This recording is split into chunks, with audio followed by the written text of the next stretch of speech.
Very good evening. आज हम वापस आ गए हैं एपिसोड 2 में रूबरू, प्रेजेंटेड बाय रूबरू theatre group and Vijay Suri foundation.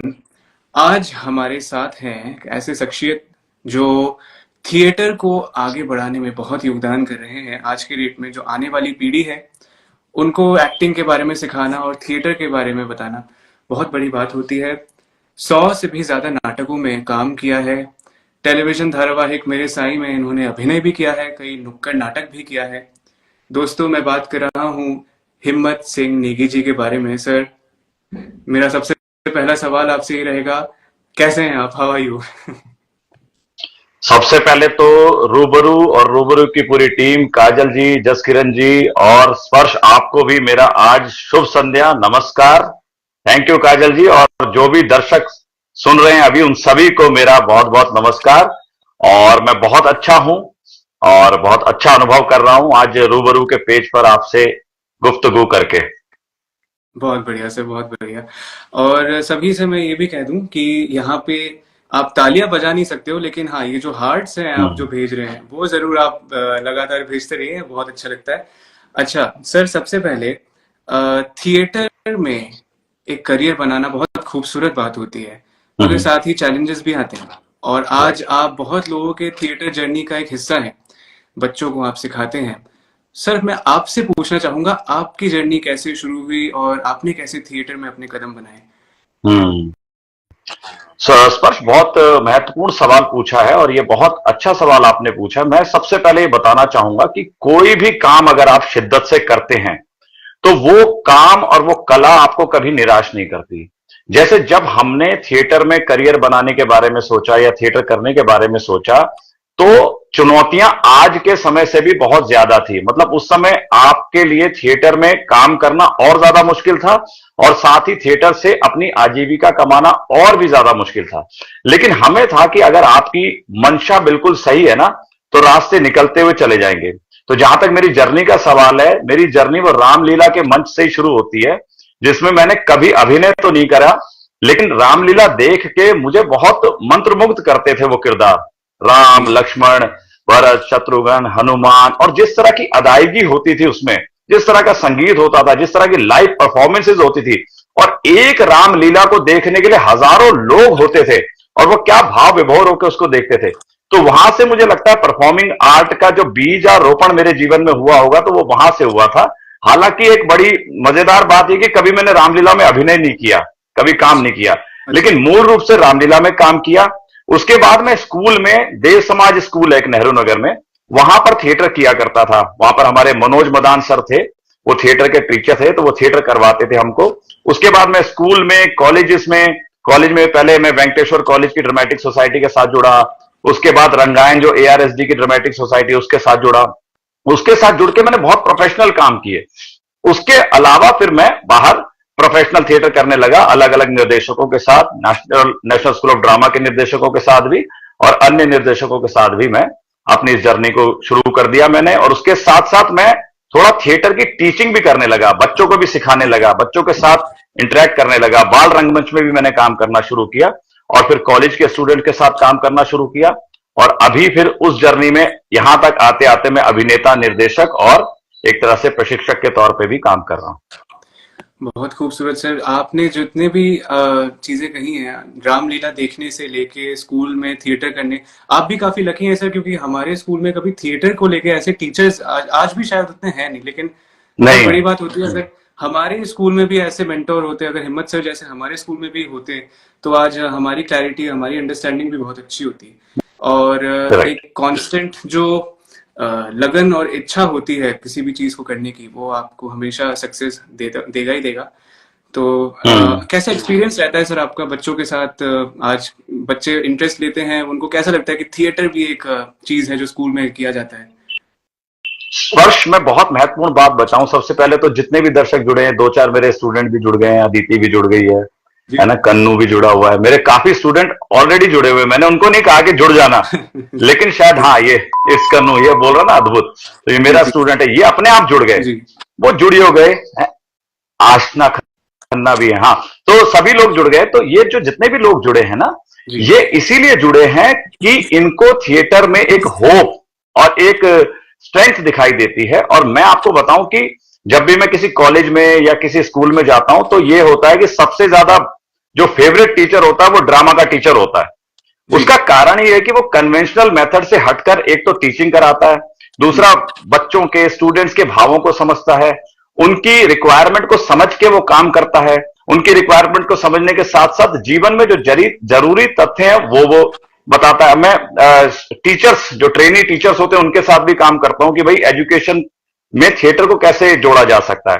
तो उसमें भी जब हम काम करते हैं तो बहुत प्रैक्टिकल अप्रोचेस मिलती हैं और स्टूडेंट्स में एक नई ऊर्जा भर जाती है। जैसे स्टूडेंट पढ़ पढ़ के एक ही तरह के लेक्चर मेथड में पढ़कर परेशान भी हो जाते हैं, कई बार बोर भी होते हैं, कई बार उनको एक नई अप्रोच भी नहीं मिलती, लेकिन थिएटर उन्हें वो पूरा मौका देता है जो उनको एक नई अप्रोच देता है। तो जब भी मैं जाता हूं स्टूडेंट्स के बीच में तो वो ये कहते हैं 3, 5, 7 दिन की वर्कशॉप ना होकर इसको करिकुलम का हिस्सा बनाया जाना चाहिए। और जो शिक्षाविद है, जो प्रिंसिपल्स हैं, वो भी ये मानते हैं। तो मैं आपको बताऊं बहुत रुचि लेते हैं और वो ये कहते हैं कि लगातार ये सब्जेक्ट के तौर पर पढ़ाया जाना चाहिए और इनसे हमारे जीवन में बहुत महत्वपूर्ण बदलाव हुए। कई बार इंस्टाग्राम पे भी हमारे स्टूडेंट ही बताते हैं कि एक एक्सरसाइज जो हमने कुछ दिनों पहले कराई थी वो उनको 1 साल बाद, 2 साल बाद, 3 साल बाद उनके जीवन में कैसे काम आई। यानी कि हो सकता है क्लासरूम में वो समझ उस तरह से ना आई हो, लेकिन जब जीवन में उन्होंने उतारा तो उनके जीवन में अभूतपूर्व परिवर्तन आए। साथ ही एक शिक्षक के तौर पर मैंने देखा कि रंगमंच ने उनको ना केवल अच्छे तरीके से बोलना सिखाया, व्यवहार करना सिखाया, टीम वर्क सिखाया और एक चीज को आयोजित कैसे किया जाता है, ये सारी चीजें उन्हें उसको सिखाई। अभिनय तो उसका एक छोटा सा अंग है। अक्सर लोग इस बात में मतलब कंफ्यूज हो जाते हैं कि अभिनय थिएटर है। थिएटर अभिनय नहीं है, अभिनय उसका एक अंग है और भी बहुत सारी विधाएं हैं। इसी तरह से थिएटर के भी बहुत अलग अलग प्रकार है। चिल्ड्रन थिएटर और एजुकेशनल थिएटर उसका एक अंग भी है। जी। तो मुझे याद है जब भी स्कूल में असेंबली होती थी तो जब पूछते थे कि भाई स्पीच में कौन पार्ट लेगा, तो बच्चे थोड़े ऐसे, और फिर अचानक से पूछते थे अच्छा स्किट में कौन पार्ट लेगा, तो सब बच्चे ऐसे हाथ खड़ा कर देते थे। तो वो एंथुसियाज्म, उनके साथ बच्चों के साथ काम करना एक बहुत बड़ा एक प्रिविलेज है। सर आपसे अगला सवाल रहेगा, विजय सूरी फेस्टिवल में आपने पिछले साल भी पार्टिसिपेट किया था आपके ग्रुप ने, और बहुत लोगों ने फ्रीलांसर नाटक को इतना प्यार दिया, इतना पसंद किया, और वाकई इतना अच्छा नाटक था। इस साल भी सर आपने बहुत खूब एक नाटक ये मेरा धनुष है, इसके आप डायरेक्टर थे। सर विजय सूरी फेस्टिवल में भाग लिया आपने, कैसा लगा आपको? आप क्या कहना चाहेंगे इस फेस्टिवल के बारे में, क्या कहना चाहेंगे? मैं तो अलग अलग फेस्टिवल्स में भाग लेता रहता हूं, राष्ट्रीय स्तर के फेस्टिवल में भाग लेता रहता हूं, लेकिन विजय सूरी जो फेस्टिवल है वो फेस्टिवल कम और अपने घर का आयोजन ज्यादा लगता है जी। सच में बताऊं, जैसे एक घर में अपनी बेटी या बहन की शादी होती है उसमें आप लोग जब जुड़ते हैं ना तो वैसा आयोजन ज्यादा लगता है। और ये कोई फेस्टिवल नहीं लगता, ये लगता है अपने घर का कोई कार्यक्रम है। विजय सूरी फेस्टिवल की जो खास बात है ना, वो विजय सूरी फेस्टिवल की क्रियात्मकता है, मतलब क्रिएटिव प्रोसेस है उसका। वो क्रिएटिवली सोचते हैं वो लोग। अब जैसे पिछली बार हमने शॉर्ट प्लेस का फेस्टिवल रखा था जिसमें 30 मिनट की परफॉर्मेंस थी, तब हमें लग रहा था कि 30 मिनट की परफॉर्मेंस कैसे करेंगे यार, हम लोग तो फुल लेंथ करने वाले हैं। लेकिन जब वो किया तो हमारी जो सृजनात्मक सीमाएं हैं वो थोड़ी सी संकुचित होकर बहुत क्रिएटिव निकल करके आई। और जो प्ले की आप बात बता रहे हो उसका हमें बहुत अच्छा रिस्पांस मिला। उन्होंने कहा कि आधे घंटे में भी आप प्ले कर सकते हैं इंटीमेट स्पेस पे। फिर काजल जी ने कहा कि इस बार 20 मिनट का करते हैं जैसे 2020 क्रिकेट होता है। मैंने कहा मैम ये भी चुनौतीपूर्ण है लेकिन ये बहुत मजेदार रहेगा। फिर उन्होंने हमें मौका दिया कि 20 मिनट में भी आप अपनी बात किस बेहतर तरीके से कह सकते हैं। तो मैम ने ये बहुत अच्छा इनिशिएटिव सोचा। और तो और कॉलेज के स्टूडेंट्स के साथ भी वो कह रहे थे कि कॉलेज के स्टूडेंट का कोई फेस्टिवल करें। विजय सूरी फेस्टिवल की यही खासियत है कि वो किसी परिधि में नहीं बनता, नए नए तरीके के जो उपक्रम है वो लेकर के आता है। और हर तरह के रंगकर्मियों के लिए, मान लीजिए हम युवा रंगकर्मी हैं तो हमें ज्यादा वो प्रमोट करता है, क्योंकि जो प्रतिष्ठित रंगकर्मी है वो उनको तो बहुत मौके मिलते हैं लेकिन युवा रंगकर्मियों को कहां मौके मिलेंगे। तो काजल जी ने अभी एक बात मुझसे की थी कि भाई कॉलेज के स्टूडेंट का भी हम लोग फेस्टिवल करते हैं। तो विजय सूरी फेस्टिवल जो है वो नई कोपलों को जो क्रिएटिव काम कर रहे हैं उनको उभारने में बहुत महत्वपूर्ण भूमिका निभाता है। और फेस्टिवल की एक और खास बात है कि फेस्टिवल सिर्फ थिएटर ही नहीं करते, उसमें उसके अलावा जो मान सम्मान और प्रेम और अपनापन उस फेस्टिवल में मिलता है उसकी कोई सीमा नहीं। अब ये देखिए, ये जो मेरा कप है ना, ये दिख रहा होगा आपको, दिख रहा है रूबरू, सही दिखाई दे रहा है? ये कप नहीं है, ये कप नहीं है, इसमें डेली मैं चाय पीता हूं। ये काजल जी को मैंने कभी बताया नहीं, क्योंकि भाई इतने प्रेम और सम्मान से दिया गया और ये हमारा एक इंटेग्रल पार्ट हो गया है। बिल्कुल। तो विजय सूरी फेस्टिवल अपने आप में बहुत महत्वपूर्ण और क्रिएटिव फेस्टिवल है, जो अलग अलग तरीके के विचारों को सोचता है और अलग अलग तरीके की टैलेंट को, प्रतिभाओं को मौका देता। मुझे याद है पिछले साल के हमारे कुछ एक्टर्स ने फिर काजल जी के साथ भी काम किया, वो उसी फेस्टिवल से इधर भी चल के आए, क्योंकि नए टैलेंट को मौका मिलता है ना दिखने का। बिल्कुल। तो ये मौका जो मैडम प्रोवाइड करती हैं और उनकी टीम जसकिरण जी और तमाम साथी जिस तरीके से ऑर्गेनाइज करते हैं, और ऑर्गेनाइजेशन में एक और महत्वपूर्ण मैं आपको बात बताता हूं स्पर्श, कि अक्सर हम लोग नाटक करने पर ज्यादा फोकस करते हैं। ये ध्यान से सुनिएगा जितने भी मेरे युवा साथी जुड़े हैं, नाटक करने पर ज्यादा फोकस करते हैं, लेकिन नाटक को ऑर्गेनाइज कैसे करना है। जैसे आप कभी भी काजल जी के अगर फेस्टिवल में देखेंगे, विजय सूरी फेस्टिवल में देखेंगे, तो एंकर्स बहुत अच्छे होंगे, क्योंकि उनका भी अपना एक उद्घोषणा भी एक महत्वपूर्ण हिस्सा है ना, थिएटर से अलग नहीं है वो। तो उद्घोषणा अगर आप सुनेंगे तो बिल्कुल सुमधुर और बिल्कुल उपयुक्त और समय पर किसी भी फेस्टिवल को शुरू करने की क्षमता ये विजय सूरी फेस्टिवल में और रूबरू की टीम में। तो मेरा बहुत घरेलू सा एक संबंध है और मुझे बहुत मजा आता है। और मैंने तो एक तरह से मजाक में हंसते हुए कहा भी था कि अगली बार 10 मिनट का करेंगे और 10 का दम दिखाएंगे हम लोग। Sir I am very sure 10 जी, मिनट में भी आप हम सबको एकदम कमाल का एक परफॉर्मेंस दिखा देंगे और सरप्राइज करेंगे, राइट। क्योंकि हमें बहुत मजा आता है पिछले साल इस साल आपके साथ जुड़ने में। और जी, रूबरू वालों की तरफ से मैं आपको हमेशा से बताऊं कि एक रिस्पेक्ट और एक प्यार हमेशा रहा है और घर की तरह ही हम आपके साथ थैंक यू। जुड़े हैं। और सर बात के करें हम थिएटर को आगे बढ़ाने में, आज के जी, सोसाइटी में इतने सारी चीजें आ गई हैं, ऑनलाइन है, इसमें कन्वेंशनल मेथड एक थिएटर को हम्म, आगे बढ़ाने में योगदान रहता है कईयों का। बिल्कुल। उसको लेके हमने एक विजय सूरी एक्सीलेंस अवार्ड का हम्म, एक अवार्ड सीरीज हमने स्टार्ट किया, उसमें से सर आपको भी हमने इस बार उससे नवाजा है। तो सर थिएटर के जो थिएटर को आगे बढ़ाने में योगदान रहता है जिनको, और ऐसे अवार्ड्स के बारे में हम आपसे पूछना चाहेंगे कि सर आप क्या कहना चाहेंगे विजय सूरी एक्सीलेंस अवार्ड के बारे में। विजय सूरी एक्सीलेंस अवार्ड भी बहुत महत्वपूर्ण अवार्ड है, क्योंकि दो चीजों से थिएटर पीछे जा रहा है, जी। मतलब पीछे हो जाता है। एक तो डॉक्यूमेंटेशन, ये बहुत इंपॉर्टेंट बिल्कुल। बात है कि थिएटर का कोई लेखा जोखा कम ही लोग रख पाते हैं। अगर आप थिएटर की कवरेज देखें तो छोटे शहरों में तो तब भी होती है, कवरेज में भी वो रिपोर्टिंग होती है, उसकी आलोचना, क्रिटिसिज्म या समीक्षा नहीं लिखी जाती। तो एक तो डॉक्यूमेंटेशन, दूसरा उनको फाइनेंशियल सपोर्ट, और तीसरा इस तरह के पुरस्कार। जी। तो जो तीसरा जो पुरस्कार है वो बहुत महत्वपूर्ण प्राण ऊर्जा व्यक्ति में प्रसारित करते हैं। मतलब आप यकीन मानिए, जो अवार्ड होता है वो किसी भी स्तर का अवार्ड हो, वो व्यक्ति को काम करने के लिए बहुत बड़ी प्रेरणा देता है। और आपको मैं बताऊं, जब मैंने जैसे सूचना मिली कि ये एक सम्मान, ये एक पुरस्कार मिल रहा है, तो मेरे बहुत सारे साथी बहुत खुश हुए और उन्होंने बधाई भी दी और साथ ही आगे काम करने के लिए प्रेरणा भी दी। तो काजल मैम का और पूरी रूबरू टीम का ये जो प्रयास है बहुत महत्वपूर्ण है। और महत्वपूर्ण में भी ये ज्यादा महत्वपूर्ण है कि वो प्रयास की गहराई को देख रहे हैं। अब मैं अगर उदाहरण के तौर पर बताऊं तो ये पुरस्कार या ये सम्मान और लोगों को भी मिल सकता था। देश में हजारों बहुत अच्छे रंगकर्मी हैं जो मुझसे वरिष्ठ भी हैं और बहुत अच्छा काम कर रहे हैं, थिएटर के प्रचार प्रसार में भी काम कर रहे हैं, अलग अलग तरीके से काम कर रहे हैं। लेकिन काजल मैम ने और उनकी समिति ने भी कुछ ना कुछ ऐसा देखा होगा कि इस व्यक्ति को भी ये सम्मान दिया जाना चाहिए और युवाओं को ज्यादा सम्मान दिया जाना चाहिए कि वो भी आगे आए। बिल्कुल। जहां तक थिएटर के प्रचार और प्रसार का सवाल है, ये भी मैम ने समझा, उनकी टीम ने ये समझा कि प्रचार प्रसार का मतलब केवल और केवल फेस्टिवल कराना ही नहीं है, वो उसका एक हिस्सा है। मान लीजिए आप कॉलेजेस में, स्कूल्स में बच्चों के साथ थिएटर कर रहे हैं, थिएटर अवेयरनेस दे रहे हैं, तो वो भी उसका एक हिस्सा है। तो इस चीज को ध्यान में रखते हुए जो मैम ने अवार्ड शुरू किया वो बहुत ही अच्छा है और हमको दिया है, तो हम उसके लिए बहुत बहुत धन्यवाद देना चाहेंगे दिल से जी। काजल मैम का, उनकी टीम का, पूरी रूबरू टीम का, कि उसने, आप लोगों ने उस अवार्ड के लिए हमें काबिल समझा। और ये महत्वपूर्ण अवार्ड मुझे लगता है फ्यूचर में भी बहुत सारे रंगकर्मियों को, रंग अभ्यासियों को प्रेरित करेगा कि हाँ, हमें भी ये सम्मान मिलना चाहिए और हम इस तरह का काम करें कि आगे इस पुरस्कार के, इस सम्मान के, इस अपनेपन के और इस प्यार के हम भी हकदार हो। तो इस मामले में विजय सूरी का जो फेस्टिवल का अवार्ड है ये बहुत महत्वपूर्ण है। बिल्कुल सर, आज की डेट में थिएटर को आगे बढ़ाने में जो कोई भी अपना एक, जैसे आपने पहले भी आपके साथ मेरी बात हो रही थी, आपने कहा था कि जो आदमी दूसरों को एक पोस्टर भेज देता है, फॉर एग्जांपल हम अपने दोस्तों में जी, बांट देते हैं कि ये देखो ये नाटक हो रहा है, वो भी एक थिएटर को आगे बढ़ाने में मदद करती है। तो ऐसे नो डाउट। योगदान बहुत बड़ा हाथ है ही। अब सर हम्म, समय हो गया है। आपके साथ कब जी, ऐसे 15 मिनट बीत गए पता भी नहीं चला। राइट। आपसे जाते जाते, और लोग जितने भी लोग हैं वो देख रहे हैं, मैं उनको बता दूं, अगर आपके जहन में कोई भी सवाल हो तो प्लीज आप बेझिझक पूछिए एक्टिंग के बारे में। सर से आपको जो भी पूछना है आप प्लीज पूछिए।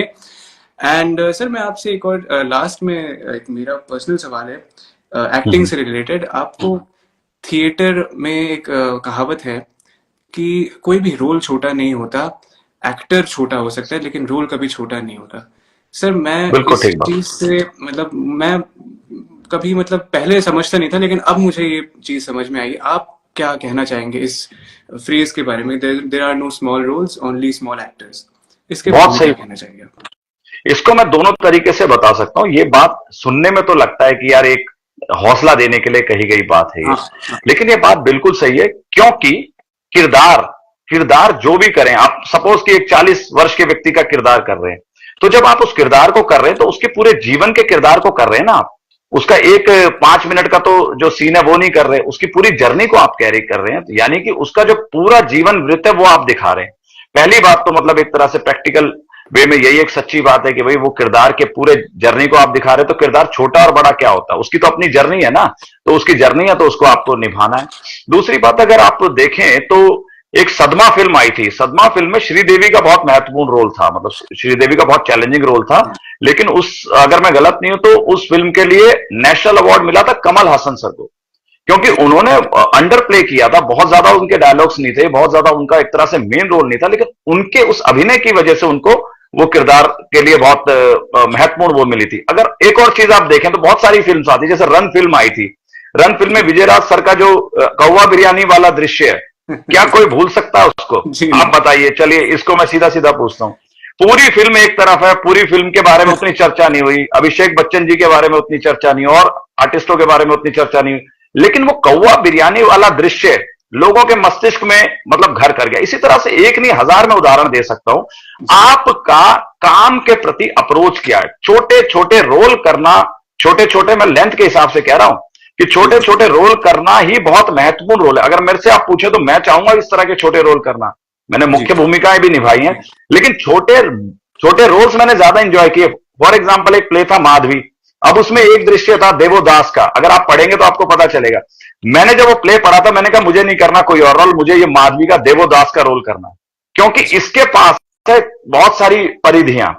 तो ये बात बिल्कुल ठीक है। और मैं दूसरी बात बताता हूं, अगर आप कोई भी काम शिद्दत से करेंगे ना, जी जैसे राज बिसारिया जी थिएटर के बहुत बड़े डायरेक्टर हैं, उन्होंने अपने स्टूडेंट्स को कहा था जब वो पास आउट हो रहे थे कि भाई तुम चाहे एक चाय की दुकान खोलो चाहे एक मोची की दुकान खोलो, तुम इस शहर के क्यों, इस देश के सबसे अच्छे चाय वाले होने चाहिए या सबसे अच्छे मोची होने चाहिए तुम, तो तुम्हारे पास लोग आए। तो भाई अब एक लाइन बोलें या एक एक्सप्रेशन दें या एक मुद्रा करें, इतनी इंटेंसिटी, इतने अपनेपन से उसको कीजिए कि उस चीज को लोग याद रखें। और एक्टिंग में और थिएटर में भी पूरा प्ले किसी को याद नहीं रहता, पूरी फिल्म किसी को याद नहीं रहती, सिर्फ क्षण, मोमेंट्स आपको याद रहते हैं। तो वो मोमेंट क्रिएट करने की क्षमता आपके अंदर होनी चाहिए, और वो क्षमता है तो हर रोल बड़ा है, और उसको बड़ा नहीं भी है अगर आपकी नजर में, तो उसको बड़ा करने की क्षमता आप विकसित कीजिए। तो ये मुझे बिल्कुल ऐसा ही लगता है। बहुत बहुत अच्छा आंसर दिया सर। अगर ये चीज मुझे कोई स्टार्टिंग में बोलता तो शायद मैं उतना नाराज नहीं होता कभी, जैसे आप समझ सकते हैं। और अच्छा हमारे पास अच्छा, कुछ एक सवाल। मिनट बस, एक बात और कहता हूं मैं, सॉरी, ये बिल्कुल क्योंकि ये बिल्कुल। स्टूडेंट्स इस बात से बड़ा वो होते हैं कि यार ये बोलते कुछ हैं। काजल मैम है, काजल मैम के अभी एक प्ले में मैंने एक छोटा सा रोल किया था, पूछ लीजिएगा। जी काजल मैम भी होंगी यहां पर। जी उनके प्ले में चित्रलेखा में मैंने एक छोटा सा रोल किया था, लेकिन मुझे लगा कितना अच्छा रोल है, कितना अच्छा चयन है इनका कि यार ये वाला रोल हिम्मत करेंगे, क्योंकि मेरी जिस तरह की आयु है, जिस तरह का मेरा काम है, उसमें उनको लगा शायद ये रोल ये कर सकते हैं। जी मैंने ये नहीं सोचा कि यार ये छोटा रोल क्यों दे रहे हैं, वो लेंथ के हिसाब से ही कह रहा हूं, क्योंकि मेरे लिए वो जर्नी वाला ही हिस्सा। हाँ, चित्रा चित्रा बिल्कुल जी। ठीक है, चित्रा चित्रा प्ले में मैम ने मुझे वो रोल दिया था, चित्रा तो मैंने में किया सर उसको, कौन सा और रोल था बहुत आपका? एक उस ग्रामीणों का रोल था, और उस तरह का रोल किया। देखिए, एक अशरफ अली जी के प्ले में मैंने एक छोटा सा रोल किया था, उसमें क्या करना होता था कि एक पूरी मंडली जा रही है, गाते हुए जा रही है, बस एक ग्लांस था उसमें। जी और उस समय तक मैं बहुत थिएटर कर चुका था उनके साथ, मुख्य भूमिकाएं भी कर चुका था, जी लेकिन मुझे लगा कि भाई सभी किरदारों की अपनी कथाएं, और हो सकता है कि आने वाले समय पर कभी सिनेमा में आप देखेंगे कि मैं उस तरह के भी छोटे रोल करना पसंद करूंगा, वो लेंथ में जिनको लोग छोटे कहते हैं, मुझे बिल्कुल अच्छा लगेगा वो। हम आपको जी देखेंगे सिनेमा में भी आगे देखेंगे। जी। और एक जसकिरण सवाल जी देखिए, जसकिरण जी देखो कितने सीनियर शुरू एक्टर में हैं, किस और उन्होंने भी लिखा कि छोटे रोल से शुरू किया उन्होंने। हाँ जी। बिल्कुल जी बिल्कुल। अच्छा कुछ सवाल सर हैं इनमें लोगों के आपको एक बार प्लीज प्लीज। एक है काजल मैम पूछ रही है एज अ थिएटर एक्टिविस्ट आप क्या कहेंगे और जो लोग होते हैं जो दो नाटक करने के बाद स्क्रीन पर आना चाहते हैं उनके बारे में क्या कहना चाहेंगे सर? बहुत अच्छा बड़ी सवाल है। गलती में है वो, हाँ। बहुत बड़ी गलती में। अच्छा मैम ने कहा। हम्म, हाँ, आप ये समझिए कि कोई भी चीज को बनाने के लिए ना बहुत लंबा समय लगता है। दो नाटक करने के बाद आप स्क्रीन, पहली बात तो आप थिएटर को स्टेपिंग स्टोन समझते ही क्यों है? थिएटर को थिएटर बिल्कुल की गरिमा के साथ करना बहुत जरूरी है, आप इस बात को समझिए। अगर आपने थिएटर गरिमा से नहीं किया है, तो मुझे नहीं लगता कि आगे भी आपको कोई गरिमा वाला काम मिलेगा। हाँ ठीक है, अगर आपको सिनेमा करना है, आपको टेलीविजन करना है, तो वो कीजिए आप। लेकिन जिस काम को आपने 2 3 4 5 साल नहीं दिए, तो उससे फिर आपका स्टाइल कैसे बनेगा? अभी मैं नया ट्रेंड देख रहा हूं कि लोग क्या कहते हैं, एक डायरेक्टर के साथ एक प्ले किया, फिर दूसरे डायरेक्टर के साथ दूसरा प्ले किया। मैं ये बात उनको साफ कह रहा हूं, भाई एक डायरेक्टर के साथ आप 1 2 3 4 साल काम कीजिए, कुछ एक समय बिताइए, क्योंकि वो भी आपको समझ रहा होता है, आप भी उनके काम के स्टाइल को समझ रहे होते हो। फिर आप दूसरे डायरेक्टर्स के साथ काम कीजिए, बिल्कुल क्योंकि आपने जर्नी नहीं देखी, वो आपका पेशेंस लेवल चेक कर रहा है। शुरुआत के जो नए हमारे युवा साथी जुड़े हैं, पहले आपको स्टेज ऐसे नहीं दिया जाता था। पहले स्टेज में आपको दूसरे छोटे छोटे काम किए करवाए जाते थे, लिटरली झाड़ू लगवाया जाता था। आप रणवीर सिंह का सुनना कभी इंटरव्यू, तो वो बताता है कि वो रिहर्सल पर जो है वो पहले छोटे छोटे काम करता था, चाय पिलाता था। ये चाय पिलाना कोई सर्विस करना नहीं है, ये भी एक एक्टिविटी है। थिएटर में एक टीम वर्क पैदा होता है। जी आमिर खान का बेटा है, वो बैक स्टेज में काम करता है। वो, ये हमारे सामने की बात है, कोई मैं मतलब ऐसी फिल्मी बातें नहीं बता रहा हूं। जी तो बैक स्टेज में काम करिए, टीम स्पिरिट डेवलप कीजिए। भाई आप एक ग्रुप के प्रति, एक डायरेक्टर के प्रति समर्पण भाव पैदा कीजिए, उसके बाद आप दूसरे लोगों के साथ काम कीजिए। तो कम से कम 3 से 5 साल का आप स्ट्रक्चर लेके चलिए कि मुझे 3 से 5 साल थिएटर करना है। दो जी नाटक करके कि भाई मैंने नाटक करना सीख लिया, ये एक बहुत बड़ी गलतफहमी है। तो धैर्य चाहिए उसमें, और वही बिल्कुल धैर्य की प्रैक्टिस आपकी काम आएगी सिनेमा में और बाकी चीजों में, क्योंकि बिल्कुल वहां तो आपको शूटिंग के लिए वेट करना पड़ेगा। एक सीन होगा, फिर 4 घंटे वेट करना पड़ेगा दूसरे सीन के लिए। तो ये ध्यान जी रखना है। जी। और आपने एक और बहुत अच्छी बात ये कही कि स्टेपिंग स्टोन मत समझो कि भाई आपने थिएटर कर लिया बिल्कुल। तो अब आप एलिजिबल है आप फिल्मों के लिए। अच्छा एक और हम्म। हमारे पास एक सवाल मैंने अम, एक मिनट किसी ने सवाल पूछा है कोई और भी लिख सकता थिएटर है यहाँ पे, अभी लिख देना। हाँ सी जी जी नहीं बोलिए। मुझे मिल गया ये प्रिंस राजपूत पूछ रहे हैं सर थिएटर जी। को प्रमोट करने के लिए प्लेस की क्वालिटी कितना इम्पोर्टेंट है भाई हम्म। क्वालिटी बहुत कि इंपॉर्टेंट है। क्वालिटी क्वालिटी के लिए प्रिंस से अक्सर हमारी बात भी होती रहती है। थिएटर की क्वालिटी बहुत ज्यादा इंपॉर्टेंट है, और क्वालिटी में सबसे ज्यादा जरूरी है वही जो अभी हमने बात कही थी, आर्टिस्ट का एक दूसरे को समय देना। एक अभी सुरेखा सीकरी मेरी मैम जो है, मेरी पसंदीदा एक्ट्रेस रही है, मुझे बहुत पसंद है वो एक्टर, है ना। उन्होंने कहा कि नेशनल स्कूल ऑफ ड्रामा की रेपेटरी में जब वो काम करते थे, तो एक दूसरे को समय देते थे। समय दे के चीजें बनती थी, क्योंकि ह्यूमन वाली सिस्टम है ना। अब समय देना कम हो गया, हम लोग भी बहुत उतना समय नहीं दे सकते। तो क्वालिटी ही आपके थिएटर को आगे सरवाइव करवा पाएगी, और आपके थिएटर के लोग टिकट लेके भी आएंगे। तो क्वालिटी होना बहुत जरूरी है। अनफॉर्चुनेटली कई बार हम उस तरह की क्वालिटी का काम नहीं कर पाते, कई बार हमारे पास फाइनेंसेस नहीं होते, कई बार समय नहीं होता। लेकिन क्वालिटी पर काम करना बहुत जरूरी है। थिएटर को तभी लोग देखेंगे क्योंकि सिनेमा अपनी क्वालिटी बढ़ा रही है ना।